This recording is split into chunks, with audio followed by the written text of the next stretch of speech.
Bonjour, cette vidéo portera sur les frais de scolarité d'un étudiant et le montant relatif aux études. Donc, comme dans toutes les vidéos, il est important de comprendre la théorie derrière les différents crédits. Donc, les crédits pour frais de scolarité, c'est un crédit au Québec et au Canada. Au Canada, ça donne un crédit de 15% des frais de scolarité payés et au Québec, 8%. Ce sont deux crédits non remboursables. Par contre, dans les deux cas, on peut transférer les crédits à un proche. Donc, si on ne peut pas prendre le crédit cette année parce qu'on le perdrait, on peut transférer le crédit à un proche, à un parent ou à un conjoint. Et aussi, sinon, si on ne peut pas le prendre, on ne veut pas le transférer, on peut aussi le reporter à une année future. Donc, on peut dire, bon, ben là, je n'ai pas de revenus, donc il ne me sert à rien ce crédit-là, mais je vais le reporter dans 1 an, dans 2 ans, dans 3 ans. Quand je vais avoir des revenus, ben, ce crédit-là va être utile pour économiser de l'impôt. Donc, c'est un choix à faire entre le transférer à quelqu'un d'autre ou le reporter à une année future si vous n'avez pas assez de revenus pour le prendre dans l'année où les frais de scolarité ont été encourus. Au Canada, il y a une petite limite qu'on peut seulement transférer 5 000 $ par année. Au Québec, il n'y a pas de maximum. Pour avoir d'autres infos, vous pouvez aller sur le site de la chaire en fiscalité et en finances publiques qui vous donne vraiment de l'information complète sur l'intérêt de ce crédit-là pour le gouvernement et la population et la façon dont calculer ce crédit-là et les petites exceptions là, que je nommerai pas tous dans cette vidéo. Donc, ça, c'est le premier crédit au Québec et au Canada relativement aux frais de scolarité. On peut trouver l'information au Canada. Quand on est aux études, on va recevoir un feuillet, c'est le T2202. Donc, sur cela, on va avoir le montant des frais de scolarité payés par session. Donc, la session de janvier à avril, la personne a payé 1 454 en frais de scolarité et de septembre à décembre, 1 538 pour un total des frais de scolarité payés en 2019. L'autre information qu'on a, c'est le nombre de mois aux études à temps plein et aux études à temps partiel. Cette information-là est utile pour calculer le montant. Le montant pour études postsecondaires, c'est un montant qui est seulement indiqué dans le relevé 8. Le relevé 8, c'est le pendant du T2202, mais au Québec. Et c'est un montant pour calculer un crédit destiné aux parents des étudiants qui aident leurs enfants aux études à temps plein, donc qui aident financièrement, soit parce qu'ils habitent à la maison, soit qu'ils les aident à payer certaines choses. Donc, les parents ont un crédit en fonction du montant ici inscrit, montant pour études postsecondaires, et ce montant-là est calculé en fonction du nombre de mois à temps plein et à temps partiel. 8 mois à temps plein donne ce crédit-là, 5 866. On ne peut pas avoir plus que ce montant-là si on était étudiant à temps plein. Ce crédit-là, destiné aux parents, est seulement disponible au Québec. Donc, il n'existe pas au Canada. Le seul crédit au Canada, c'est celui pour frais de scolarité, qui peut être pris celui-là par l'étudiant ou le parent ou le conjoint. Donc, on va aller entrer cette information-là dans Profile selon le cas. Ici, le cas qu'on avait, excusez-moi, c'est une fille, Bianca, qui étudie à l'université à temps plein. Donc, elle a reçu son T2202 et, excusez-moi, je vais vous le montrer, T2202 du Canada et son relevé 8 du Canada. On doit entrer ces deux relevés-là dans sa déclaration à elle. Donc, l'étudiant doit absolument produire sa déclaration d'impôt. Même si elle transfère le tout à sa mère ou à un autre parent, elle doit quand même faire sa déclaration. On ne peut jamais inscrire ces relevés-là dans la déclaration d'une autre personne. Ça doit être fait dans la personne qui est aux études. Donc, on va aller dans Profile. J'ai déjà créé la déclaration de Bianca. Donc, présentement, dans Profile, je ne suis pas dans la déclaration de Bianca. Si je vais dans Info ici, je suis dans la déclaration de Edissa, qui est sa mère. Puis, dans la déclaration d'Edissa, on a créé Bianca, c'est sa fille, comme personne à charge. Puis, vous pourrez écouter la vidéo, là, comme l'autre vidéo sur créer une personne à charge majeure avec une déclaration distincte. On a créer dans Profile une déclaration distincte pour Bianca. Donc, on a été là, ici, on a fait le clic droit, puis déclaration de revenus pour Bianca, on en a créé une. Donc, maintenant, dans le haut ici, entre les personnes, on est dans la déclaration d'Edissa, mais on peut aussi aller dans la déclaration de Bianca. Présentement, la déclaration de Bianca, il n'y a presque rien. Il n'y a presque rien que j'ai entré. Il y a l'onglet prêt pour le T4, mais je n'ai pas rentré de revenu T4. Donc, son T1, sa déclaration canadienne, elle est vide. Donc, on va commencer par entrer ses frais de scolarité. Pour entrer les frais de scolarité, excusez-moi, on va aller voir ici la procédure. Vous pouvez la trouver. Pour entrer les relevés, c'est important dans la déclaration de l'étudiant. Puis, on les rentre toujours dans le formulaire canadien en premier, le T2202. Donc, on va ici, T2202. Et on va rentrer le nom de l'endroit, Université, mettons qu'on va à l'UQAM, on va marquer UQAM. Ça va être indiqué sur le feuillet. Moi, j'ai laissé les feuillets vides par manque de temps là, pour tout rentrer. Mais on rentre l'institution où elle fait ses études. Et les frais de scolarité admissibles. Donc, ça, on va les trouver. Ici, le 2992. 2992. Elle n'a pas étudié à l'étranger. Nombre de mois études à temps plein.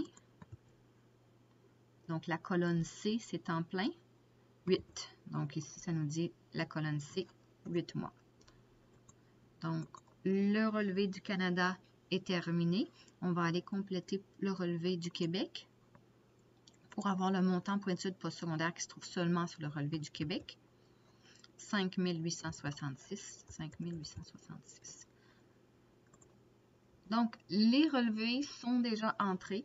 Si vous faites seulement la déclaration d'un étudiant, c'est fait. Vous avez toute l'information qui est entrée dans la déclaration de l'étudiant. Maintenant, dans notre cas ici, l'étudiant présentement n'a aucun revenu de travail, donc puis elle habite avec sa mère, donc elle peut transférer son crédit de frais de scolarité au Québec et au Canada à sa mère. Et ça se fait toute seule pour le Canada. Donc, si on va dans la déclaration de la mère, dans la T1,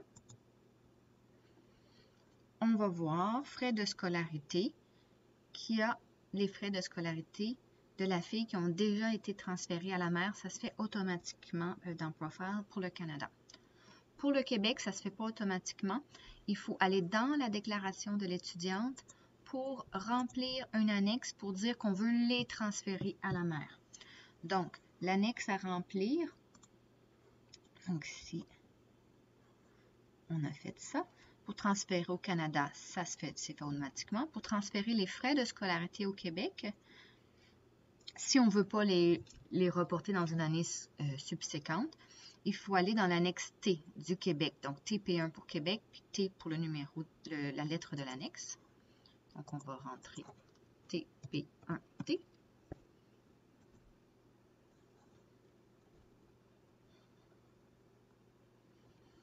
Donc, ça nous dit montant pourra être reporté aux années subséquentes, ou si on veut transférer le crédit à quelqu'un, on peut transférer une partie du crédit. Le montant a été calculé en prenant les frais de scolarité multiplié par le taux du crédit. C'est un crédit à 8 %. Donc, ça donne 239,36 de crédit qu'on peut transférer. Donc, si on décide de le transférer, on indique ici dans le bas de la section B le lien de parenté de la personne à qui on veut le transférer. Ici, c'est sa mère. Le nom de la mère va apparaître automatiquement. Puis, on indique le montant du crédit qu'on veut transférer. Donc, ici, 239,36. Donc, ça, c'est pour transférer le crédit de frais de scolarité au Québec. Donc, si on va dans la déclaration de la mère, au Québec, donc la TP1, c'est un crédit non remboursable. Donc, on devrait ici avoir frais de scolarité transférés par un enfant, 239,36. Donc, le crédit de 8 % pour les frais de scolarité a bien été transféré dans la déclaration de la mère. Donc, Au Canada, ça s'est fait automatiquement, les frais de scolarité. Maintenant, les frais de scolarité, on les a transférés dans la mère en remplissant l'annexe TP1T dans celle de l'enfant. Et ça s'est fait automatiquement. Dans la déclaration de la mère, pour que le montant apparaisse ici, là, à la ligne 398.1, ça leur a fait une annexe, Profile a fait une annexe automatiquement dans la déclaration de la mère. Je vais vous montrer. Donc, j'ai fait un petit tableau ici. Crédit transféré aux parents dans le crédit de frais de scolarité au Québec. Pour le transférer aux parents, l'étudiant doit remplir l'annexe T et le parent doit remplir l'annexe A. Mais l'annexe A dans Profile, elle se fait toute seule. Donc, si on remplit l'annexe T pour l'étudiant, dans Profile, dans la déclaration du parent, l'annexe A va se remplir toute seule. Si, par exemple, vous faites votre déclaration, un étudiant fait sa déclaration dans un logiciel puis le parent dans un autre, donc ça ne sera pas automatiquement. C'est important de remplir l'annexe T dans celle de l'étudiant et l'annexe A dans la déclaration du parent. Donc, je vais vous montrer que ça a été fait toute seule dans celle du parent, annexe A. Donc, si on retourne dans Profile, je suis dans la déclaration de la mère et dit ça. Si je vais voir l'annexe A, donc pour les annexes au Canada, c'est A pour annexe et c'est-tu A ou c'est 1? Excusez-moi. Ah non, on n'est pas au Canada, on est au Québec. Donc TP1 pour dire qu'on est au Québec et A pour la lettre de l'annexe. Excusez-moi. TP1 parce qu'on est au Québec et A pour la lettre de l'annexe. On va voir que dans la déclaration de la mère, cette annexe-là a été remplie. Ici, crédit d'impôt pour frais de scolarité. Elle a reçu de sa fille Bianca un crédit de 239,36. Elle pourrait recevoir des crédits de ses autres enfants aussi. Donc, ça, c'est pour le transfert des frais de scolarité au Québec. Maintenant, au Québec, il y a un autre montant, le montant pour études, qui ne peut pas être pris, on va aller voir ici, par l'étudiant, mais seulement transféré aux parents, mais Profile ne le fait pas automatiquement. Donc, il faut remplir une annexe pour le transférer à un parent, un ou des parents. Donc, pour faire cela, on va aller ici. Pour transférer le montant relatif aux études, il faut que l'étudiant remplisse l'annexe S. Donc, on va aller dans l'annexe S, dans la déclaration de l'étudiant, Bianca. On va aller chercher l'annexe S, TP1S. Donc, ça l'indique que le montant de 5 866 qui était sur le relevé 8, plus ça l'ajoute un montant de 4 616 de base à tout le monde. Donc, ça donne un montant qu'elle peut transférer à sa mère de 10 482. Donc, ça, c'est le total possible. Si on veut transférer le crédit, on remplit dans la section B à qui on veut l'envoyer, à la mère. Ça va rentrer l'information et on met le montant. Si on voulait transférer 5 000 à un parent et 5 400 à l'autre, on pourrait rentrer un parent et l'autre parent. Donc, on peut séparer le crédit qui est quand même assez bénéfique pour les parents. Donc, là, on va tout transférer à la mère, 10 482. Pour calculer ce crédit-là, on a vu que c'est 4 600 pour tout le monde, plus le montant sur le relevé 8, mais il peut être réduit par certaines choses. Donc, si l'enfant travaille, le crédit va être réduit par le revenu de travail, donc le revenu net de l'enfant. Donc, dès que l'enfant travaille, là, ce crédit-là diminue de beaucoup. Donc, ici, on fait l'exemple sans que l'enfant travaille, donc le montant complet du crédit possible, transféré à la mère parce qu'on a rempli l'information dans l'annexe B.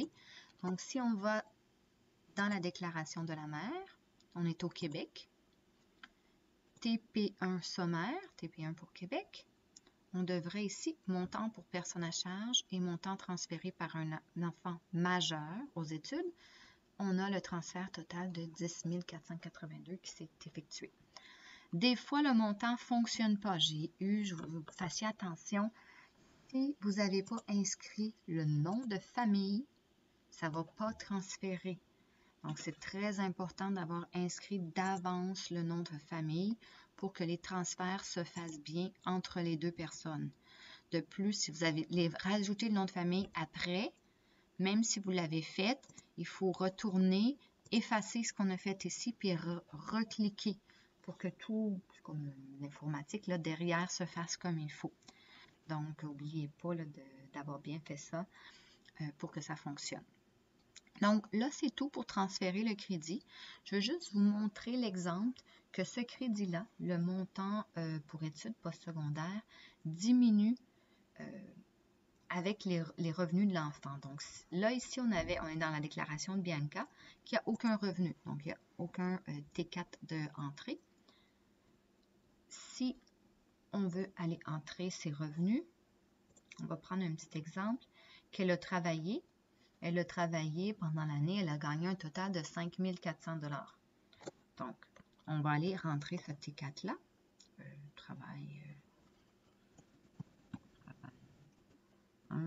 C'est le nom de l'employeur qu'on entrerait ici. Resto. Chez Maud, on peut marquer. Elle a travaillé au Québec, ses revenus d'emploi 5 400 $. Là, je vais juste rentrer le T4 tel qu'il est. Je vais faire rapidement, parce que c'est pas ça le but ici, de vous montrer comment rentrer le T4.